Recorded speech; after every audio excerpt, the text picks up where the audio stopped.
இன்றைக்கு உங்களுக்கான தேவனுடைய பணித்துளிகள். நீதிமொழிகள் 4ஆம் அதிகாரம் 5-8 வசனங்கள் முடிய. ஞானத்தை சம்பாதி, புத்தியையும் சம்பாதி. என் வாயின் வார்த்தைகளை மறவாமலும் விட்டு விலகாமலும் இரு. அதை விடாதே, அது உன்னை தற்காக்கும். அதன்மேல் பிரியமாயிரு, அது உன்னை காத்துக்கொள்ளும். ஞானமே முக்கியம். ஞானத்தை சம்பாதி. எண்ணத்தை சம்பாதித்தாலும் புத்தியை சம்பாதித்துக்கொள். நீ அதை மேன்மைப்படுத்து, அது உன்னை மேன்மைப்படுத்தும். நீ அதை தழுவிக்கொண்டால் அது உன்னை கனம் பண்ணும். ஆமேன். புத்தி சுயாதீனம் இல்லாதவர்கள் ஞானமாய் எதையும் அவர்களால் செய்ய முடியாது. அவர்களுடைய செயல்கள் குழந்தைகளுடைய செயல்களைப் போல இருக்கும்.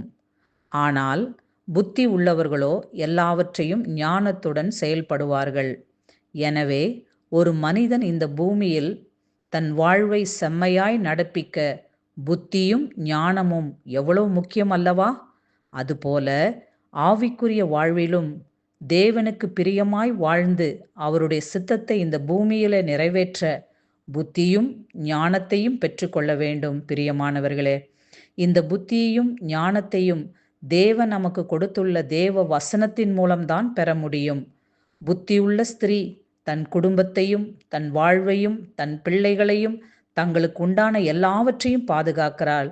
இளைய குமாரன் தன் புத்தி தெளிந்தவுடன் தன் தகப்பனுடைய அன்பை உணர்கிறான்.